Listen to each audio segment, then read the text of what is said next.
Hello students. पिछले व्याख्यान में हमने औद्योगिक क्रांति क्या है उसके अर्थ के बारे में समझा और औद्योगिक क्रांति का आरंभ इंग्लैंड से ही हुआ। इसके पीछे क्या मुख्य कारण थे उसके बारे में हमने अध्ययन किया। जैसा कि पूर्व में बताया जा चुका है कि 1750 से 1850 ईस्वी के मध्य इंग्लैंड में जो उद्योग और व्यापार तकनीक के क्षेत्र में जो क्रांतिकारी परिवर्तन हुए उन्हें सामूहिक रूप से औद्योगिक क्रांति की संज्ञा दी जाती है। आज के इस व्याख्यान में हम औद्योगिक क्रांति का प्रभाव किन किन क्षेत्रों पर पड़ा उसके बारे में हम आज अध्ययन करेंगे। तो सबसे पहले हम बात करते हैं वस्त्र उद्योग में यंत्रों का प्रयोग। औद्योगिक क्रांति की शुरुआत मुख्यतः वस्त्र उद्योग से हुई। 18वीं शताब्दी के मध्य तक यूरोप में सूत कातने के दो ही साधन थे, तकली और एक चरखा, जो कि हाथ से चालित थे। पुराने उद्योगों वस्त्रों की बढ़ती मांग की पूर्ति कर पाने में समर्थ नहीं थे। साथ ही 1750 ईस्वी तक उद्योग एक नए रेशे कपास का इस्तेमाल करने लगे थे। इससे पहले सूती कपड़े इंग्लैंड में भारत से ही आयात किए जाते थे। इंग्लैंड ने भारत के वस्त्र उद्योग को हतोत्साहित करने के लिए अपने ही देश के उद्योग को बढ़ावा दिया और भारतीय आयात पर कई प्रकार के प्रतिबंध लगा दिए।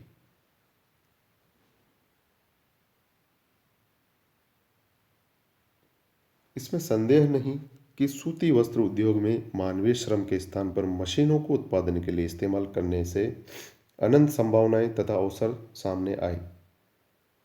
अब हाथ से किए जाने वाले काम का चलन काफ़ी घट गया। पिछले कई दशकों से हो रहे तकनीकी परिवर्तनों से ही बुनाई और कताई के उपकरणों को लगाने का विचार मूर्त धारण कर सका। 1733 ईस्वी में जॉन के नामक बुनकर ने फ्लाइंग शटल का आविष्कार किया, जिससे कपड़े बुनने के कार्य में तेजी आई। मशीन के द्वारा कपड़ों का उत्पादन का कार्य किया गया। अब एक जुलाहा उतना सूत कातने में प्रयोग में लाने लगा जितना कि 10 व्यक्ति एक दिन में कातते थे, क्योंकि इससे पूर्व जितने भी हाथ बुनकर यंत्र थे उनसे ताने के बीच बाना लेने का काम जुलाहा को अपने दोनों हाथों से करना पड़ता था। फ्लाइंग शटल से ताना बानों के बीच से यांत्रिक पद्धति से फेंका जाने लगा। इससे एक तो चौड़ा कपड़ा बुनना संभव हुआ तथा दूसरे जुलाहा को एक ओर से दूसरी ओर बाना अर्थात वो जो धागा था उसको फेंकने की आवश्यकता न रहने से उसका उत्पादन बढ़ गया। 1764 ईस्वी में जेम्स हारग्रीव्स ने स्पिनिंग जेनी का आविष्कार किया, जिससे एक साथ ही 8 सूत के धागे काते जा सकते थे। 1769 ईस्वी में रिचर्ड आर्कराइट ने स्पिनिंग जेनी में सुधार करके जल शक्ति से चलने वाला वाटर फ्रेम नामक सूत कातने का यंत्र बनाया। वाटर फ्रेम यह सबसे पहली सूत कातने की मशीन थी जो हाथ से न चलकर जल शक्ति द्वारा चलती थी। कुछ विद्वानों के अनुसार औद्योगिक क्रांति की शुरुआत 1769 ईस्वी से हुई। इतिहासकार फिशर के अनुसार आर्कराइट के आविष्कार ने महान सूती वस्त्र उद्योग की नींव डाली और कारखाना व्यवस्था को जन्म दिया। तो इस प्रकार से औद्योगिक क्रांति का जो क्षेत्र था वह वस्त्र उद्योग में सबसे मुख्य रूप से दिखाई दिया और कपड़ा उत्पादन में, वस्त्र उद्योग के उत्पादन में अत्यधिक वृद्धि हुई। नेक्स्ट हम बात करते हैं नई प्रकार की शक्ति वाष्प इंजन की, अर्थात पानी की भाप से चलने वाला इंजन, वाष्प इंजन।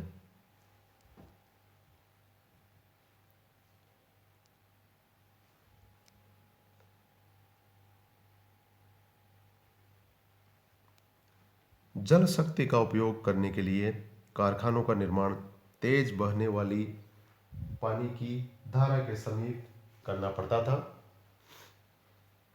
ऐसी जलधाराएं पर्याप्त नहीं थी तथा वे प्राय उन स्थानों से बहुत दूर थी जहां मजदूर मिल सकते थे। कच्चा माल सुलभ था और बाजार थे, इसलिए अनेक लोगों ने वाष्प चालित शक्ति का उपयोग करने के लिए उसके उपाय खोज निकाले।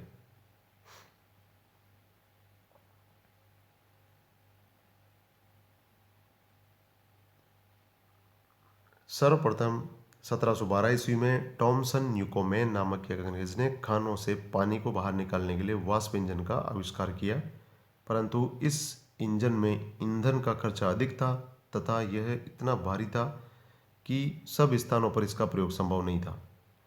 जेम्स वाट ने 1769 ईस्वी में न्यूकोमेन के इंजन के दोषों को दूर करके एक नया वाष्प इंजन बनाया जो कम खर्चीला और अधिक उपादेय सिद्ध हुआ। 1775 ईस्वी में इंजन बनाने का कारखाना जेम्स वाट ने उद्योगपति की साझेदारी से स्थापित किया और लगभग सभी सूती वस्त्र उत्पादक कारखानों में जेम्स वाट के इंजन को लगाया जाने लगा। तो इस प्रकार से इस भाप की शक्ति के आविष्कार से उद्योगों को अत्यधिक गति मिली और यह उस युग का सबसे महान जो है आविष्कार था।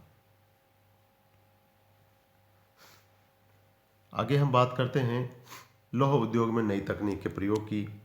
चूँकि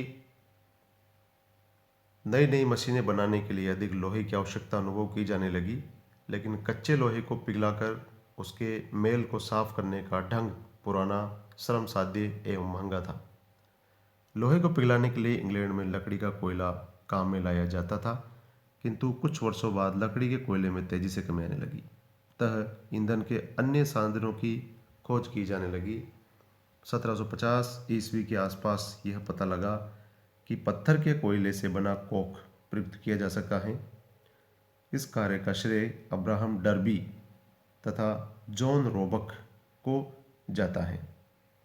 कोक की तेज उष्मा से लौह अयस्क को पिघलाने एवं साफ करने का काम सुगम हो गया था।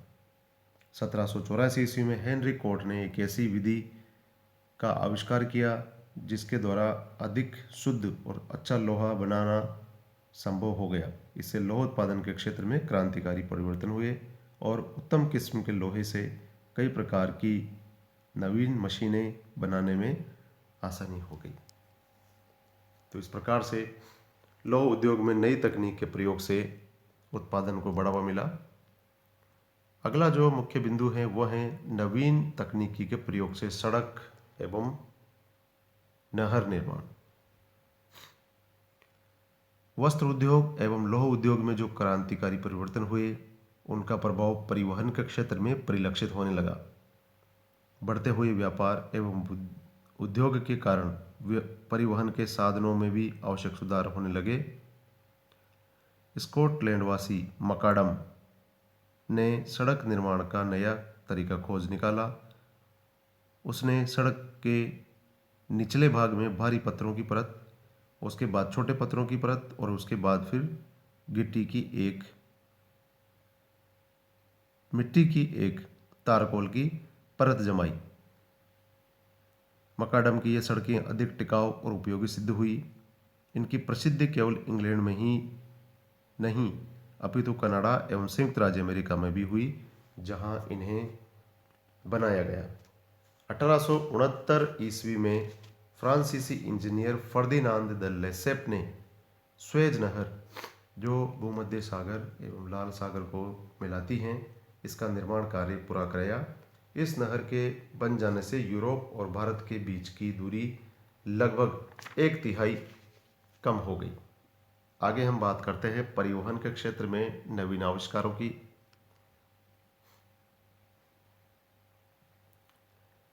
अमेरिकी रॉबर्ट फुल्टन ने 1807 ईस्वी में प्रथम वाष्प चालित नौका का आविष्कार किया। जब उसकी वाष्प चालित नौका क्लेमोंट पहली बार हडसन नदी में चली तो फुल्टन के आविष्कार की कुछ लोगों ने खिल्ली उड़ाई, कुछ अन्य लोगों ने इसे शैतान का औजार कहा। इसकी सफल यात्रा के बाद ईर्ष्यालु प्रतिद्वंदियों ने उस पर मुकदमे चलाए, परंतु अंधविश्वास पर प्रकृति की विजय हुई। लोहे की पटरियों पर चलने वाले रेल इंजन के आविष्कार ने स्थल यातायात के क्षेत्र में क्रांति ला दी। 1814 ईस्वी में एक अंग्रेज जॉर्ज स्टीफेंसन के प्रसिद्ध भाप इंजन रॉकेट का आविष्कार किया। यह भाप की शक्ति से लोहे की पटरियों पर स्वयं चल सकता था, साथ ही लदी हुई गाड़ियों को खींच सकता था।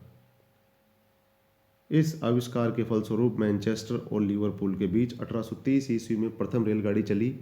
इस रेलगाड़ी ने माल से भरे डिब्बों को 1 घंटे में 29 मील की चाल से खींचकर संसार को चकित कर दिया। रेलों द्वारा कोयला, लोहा एवं अन्य औद्योगिक उत्पादनों को कम समय में और कम खर्च पर लाना ले जाना संभव हुआ। आगे हम बात करते हैं संचार के क्षेत्र में नूतन प्रयोग एवं अधिकारों की। संचार व्यवस्था के क्षेत्र में भी महत्वपूर्ण सुधार किए गए। एक अंग्रेज रोलैंड हिल, जो कि अंधा था, उसने 1840 ईस्वी में एक व्यवस्था स्थापित की जिसके द्वारा एक पेंस के टिकट से कोई भी पत्र ग्रेट ब्रिटेन में किसी भी जगह भेजा जा सकता था। दूसरे देशों ने इस पद्धति को शीघ्र ही अपना लिया। 1844 ईस्वी में सैमुअल मॉर्स ने एक व्यवहारिक तार यंत्र का आविष्कार किया। तार यंत्र के सिद्धांत का उपयोग शीघ्र ही विश्व के महाद्वीपों को परस्पर संबंधित करने के लिए किया गया। 2 महाद्वीपों को जोड़ने के लिए सर्वप्रथम अंतरजलीय तार यंत्र उत्तरी अमेरिका और यूरोप के मध्य लगाया गया अटलांटिक केबल था। इसे एक अमेरिकी साइरस फील्ड ने 1866 ईस्वी में तैयार किया था। 1876 ईस्वी में ग्राहम बेल ने टेलीफोन का आविष्कार करके संचार व्यवस्था को ही बदल दिया।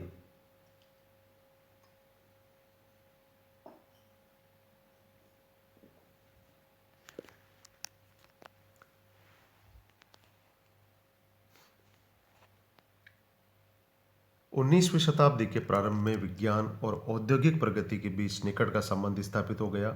पिछले वर्षों में विज्ञान की विभिन्न शाखाओं में जो अन्वेषण हुए थे, उनका प्रयोग करके औद्योगिक क्षेत्र में नए नए प्रयोग किए जाने लगे। कुछ प्रसिद्ध वैज्ञानिकों जैसे कि फेराडे, बुनसेन, सीमंस, एम्पियर आदि ने ऐसे अनेक आविष्कार किए जो औद्योगिक विकास के लिए अत्यंत लाभदायक सिद्ध हुए। वैज्ञानिक आविष्कारों एवं तकनीकी परिवर्तनों ने औद्योगिक क्रांति को संभव बनाया। तो इस प्रकार से हम देखते हैं कि औद्योगिक क्रांति का प्रभाव विशेष रूप से वस्त्र उत्पादन में सूती वस्त्र उत्पादन की नई नई तकनीकों का प्रयोग करके उसमें किया गया। इसके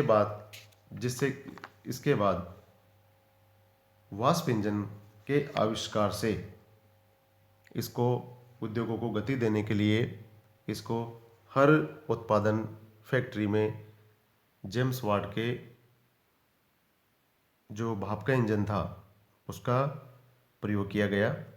लौह तकनीक में नई तकनीक का प्रयोग किया गया लौह उद्योग में, और नवीन तकनीकी के प्रवेश से सड़क एवं नहर निर्माण का कार्य किया गया। स्कॉटलैंड वासी मकाडम ने सड़क निर्माण का नया तरीका खोज निकाला, जिससे अभी वर्तमान समय में सड़कें बनाई जाती हैं। इसके अलावा नई तकनीक के प्रयोग से परिवहन के क्षेत्र में नवीन आविष्कार हुए, संचार के क्षेत्र में नए प्रयोग एवं आविष्कार हुए। तो इस प्रकार से हम देखते हैं कि नए नए अनुसंधान और खोज के माध्यम से जो उत्पादन की नई पद्धति का विकास हुआ, जिससे उत्पादन में अप्रत्याशित वृद्धि हुई और इंग्लैंड में इसको औद्योगिक क्रांति के रूप में पहचान मिली, जिससे पूरा विश्व परिदृश्य इन आविष्कारों तथा अत्यधिक उत्पादन से प्रभावित हुआ तथा यहाँ की यह नई नई तकनीक अन्य देशों तक पहुँची और वहाँ भी इसका लाभ मिला। Thank you.